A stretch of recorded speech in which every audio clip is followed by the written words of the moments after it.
동아일보 신문 한번 살펴봐 드릴게요. 가장 당혹스러운 사람들은 누구일까? 아마 국민일 거고요. 그리고 민주당 내년 지방선거 준비하는 예비 후보자들도 혼란스러운 상황입니다. 동아일보 일면 보시죠. 자, 집단 멘붕, 강선호 즉시 반환 지시, 1억 행방. 그런데 묘연하다. 돌려줬으면 공천이 단수 공천으로 이루어졌을까? 의문들이 남아있는 상황인 겁니다. 자, 시의원 탈락 시사 다음 날 단수 공천 살려주세요. 읍소 배경도 의문이고 대화 녹취 공개 경위 규명 필요하다. 경찰 수사가 쟁점이다라는 지적들 나오고 있죠. 자, 그다음 멘붕 빠졌다라고 얘기하는 민주당 목소리도 한번 들어보도록 하겠습니다. 광역 기초의원을 공천할 시에 그런 행위들이 사라진 건 한 20년 전인 것 같아요. 근데 그런 구태의 악습들이 부활한 것 같아서 대단히 불쾌하고 네. 상상할 수가 없는 일이어서 너무 충격적이어서 의원들 모두가 거의 뭐 멘붕에 빠져 있는 뭐 이런 그런 상황 정도 문제였어요. 김경 시의원으로부터 1억 원을 받은 그 일을 가지고 대화를 나눴던 그 다음 날 김경 시의원에 대해서 단수공천장이 나왔습니다. 그 단수공천장은 1억 원에 대한 그냥 현금 영수증입니다. 정화대 대변인님, 그리고 민주당에서 이제 내년 그 지방선거 출마하려는 그 예비 후보자들 사이에서도 이거 공천 헌금 얘기들이 좀 나온다라는 얘기가 있더군요. 자, 생각해 보시죠. 이제 그 지방선거가 5개월 조금 더 남았습니다. 네. 이분들이 공천에 사활을 걸고 있을 거예요. 특히 우리나라 같이 이제 소선거군제에서는 공천을 받으면 해당 지역에서는 거의 당선이 확실시된다라고 예측해 볼 수 있기 때문에 충분히 이 유혹에 빠질 수 있을 겁니다. 그리고 과거에 공천을 받지 못했던 사람들 지금 무슨 생각하고 있을까요? 아, 그때 내가 유력 정치인에게 돈을 주지 않았기 때문에 내가 공천을 못 받았나? 당연히 그 생각하지 않겠습니까? 준비하는 사람들은 아, 그럼 나도 빨리 현금 준비해서 누구 공천에 영향력을 행사할 수 있는 사람 찾아가야겠다라고 생각할 것 같아요. 그러니까 지금 이 문제는요. 민주당이 앞장서서 풀어야 하는 문제입니다. 네. 민주당이 이거 주저하고 뭐 강선우 의원에 대해서만 윤리감찰단 각동하겠다라고 하는 건 저는 민주당 자체적인 정무 판단을 제대로 못하고 있다고 보는 거예요.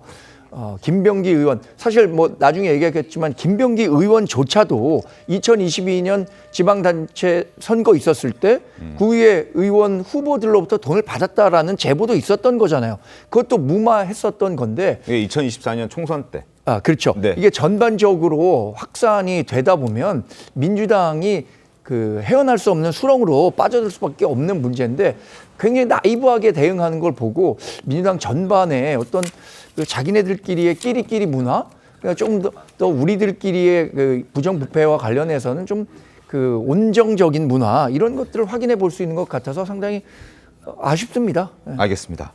자, 그리고 이렇게 강선우 의원의 공천 헌금 논란이 지금 이렇게 커지고 있는 상황인데 그 논란의 한복판에 있는 강선우 의원이 이번 지방선거, 그러니까 올해 있을 6월에 있을 지방선거에서도 서울시장 차원의 비례대표 추천 업무를 맡기로 했다라는 저희 TV조선의 단독 보도가 있었습니다. 그리고 이걸 추천하고 결정하게 된 인물 역시 지금 현재 준강제추행 혐의로 경찰 수사를 받고 있는 장경태 의원이자 장경태 서울시당 위원장이라는 점도 참 묘하다는 생각이 듭니다. 정은혜 의원 어떻게 보셨습니까? 네, 이런 말씀드리면 좀 그렇지만 거의 뭐 고양이에게 생선을 맡기는 게 아닌가라고 사실 좀 조심스럽게 말씀을 드리고 싶은데요. 네. 그러니까 강선우 의원의 저는 사실 사실 여부는 모릅니다. 아직 수사가 나와야 하기 때문에 단정지어서 저는 잘못했다라고 말할 수는 없습니다.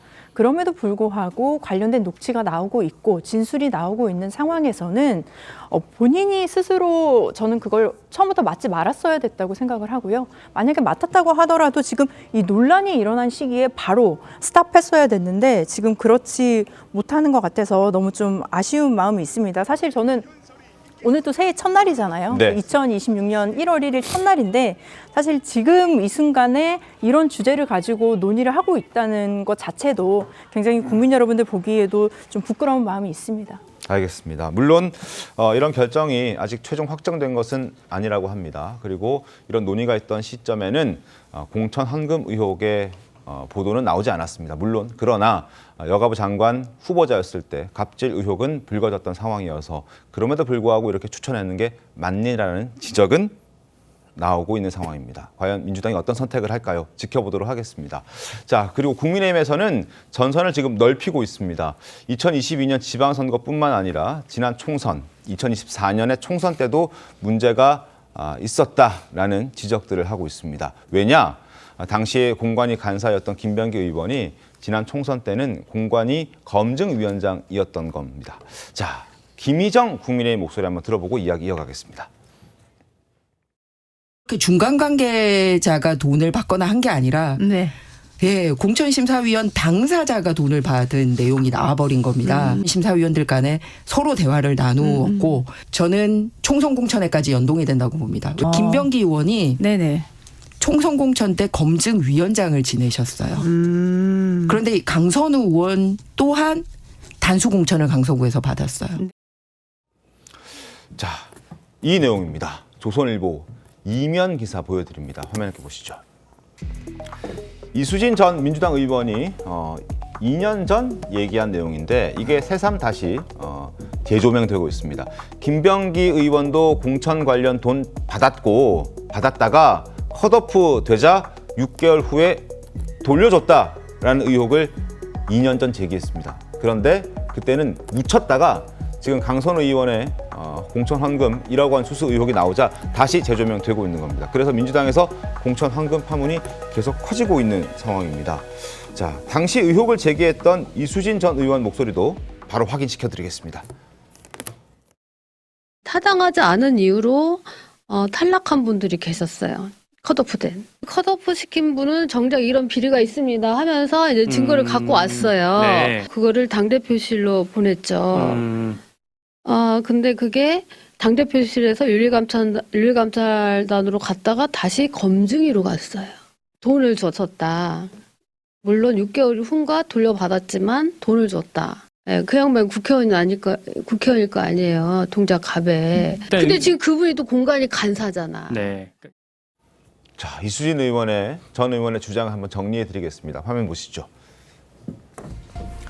2024년 2월에 이수진 전 의원의 주장인데, 자, 컷오프 대상자 2명이 지금 이제 예비 후보자들이었던 거죠.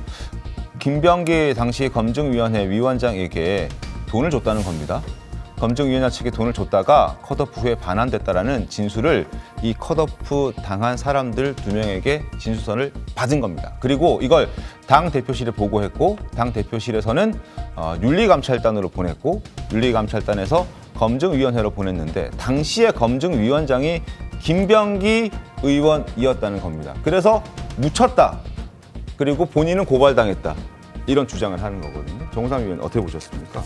예, 이제 저게 2024년 2월이면은 소위 그 친명이 주도한 공천에 의해서 소위 친노들이 뭐 비명 행사라고 해가지고 그 소위 학살 뭐 공천이다 이런 논란들이 상당히 컸던 시기였고요. 네. 그 와중에 김병기 의원이 그 공관위 간사 역할, 그러니까 당의 그 수석 그 사무부총장 역할을 하면서 제가 들은 바로는 상당히 공천에 있어서 소위 칼자를 쥐면서 상당히 악역을 많이 맡고 있던 때였습니다. 네. 그때 이제 어떻게 보면 이 그 공천 탈락 대상이 됐던 이수진 의원이 유튜브에 나서 폭로를 했던 내용인데 저게 정말 사실이면 네. 정말 뭐 지금 강선우 의원의 1억 원만큼이나 상당히 충격적인 그 사실이고요. 그때 아마 제대로 검증을 거쳤어야 되는 건데 그때는 워낙 이제 사건이 막 이제 공천이 긴박하게 굴러갔고 공천이 끝난 다음에 이제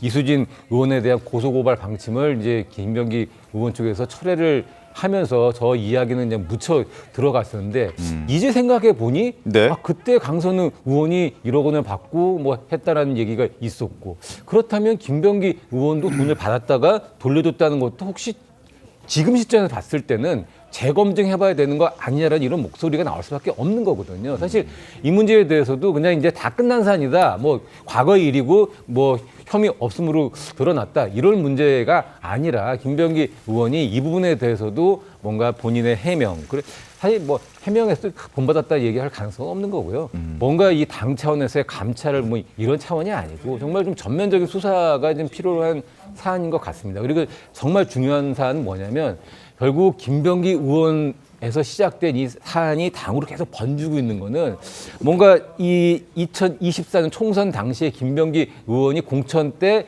휘둘렀던 어떤 공천의 칼 이런 네. 것들의 파문들이 지금 묻혀졌던 어떤 이 종자들이 다시 지금 이렇게 뭔가 고개를 들고 있는 이런 좀 형국이 아닌가라는 좀 생각을 해볼 수 있을 것 같습니다. 네. 아까 저희가 살펴봐 드렸던 그래픽 다시 한번 보여드리겠습니다. 자, 여기에서 당시 당 대표가 누구였냐? 당 대표는 지금 현재 이재명 대통령이었습니다. 진술서를 확보했고 진술서를 당 대표실에게 이수진 전 의원은 보고했습니다. 그렇다면 당 대표도 당시에 이 관련 사실을 알고 있지 않았을까? 그렇다면 이재명 대통령, 당시 이재명 대표가 역시 알고도 봐준 것 아니냐라는 의혹도 지금 함께 제기가 되고 있거든요. 어떻게 봐야 될까요, 조신 위원님?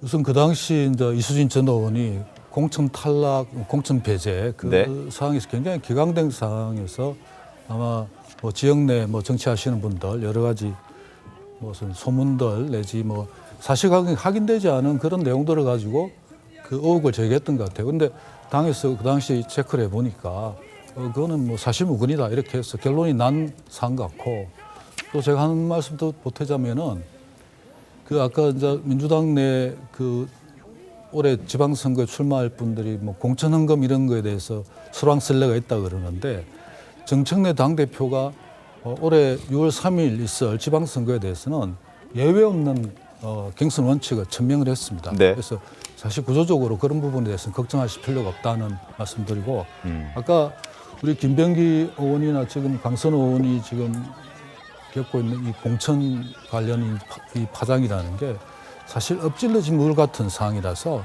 계속 확산되고 있지 않습니까? 그래서 저는 강선호 의원도 물론이고 우리 김병기 전 원내대표도 이 사안에 대해서는 정말 결자해지 차원에서 네. 정확하게 좀 진솔하게 입장을 밝히고 좀 설명할 필요가 있다 이렇게 생각합니다. 네. 알겠습니다. 자, 일단 액수가 얼마인지는 잘 모르겠습니다. 확인된 바가 없습니다. 2명에게 돈을 받았다. 그리고 컷오프가 된 이후에 그 돈을 6개월 뒤에 돌려줬다라는 게 이제 이수진 전 의원의 주장입니다. 만약 그게 맞다면 6개월 뒤에 돈을 돌려주면 문제가 없느냐 이 부분도 논란인데 양진 변호사님 문제가 없습니까 있습니까? 문제가 충분히 될 수 있죠. 왜냐하면 이제 정치인이 어떠한 이러한 자금이라든지 금품을 수수하게 되면 늘 이야기가 나오는 것이 정치자금법 위반, 뇌물죄, 청탁금지법 위반 이렇게 세 가지입니다. 네.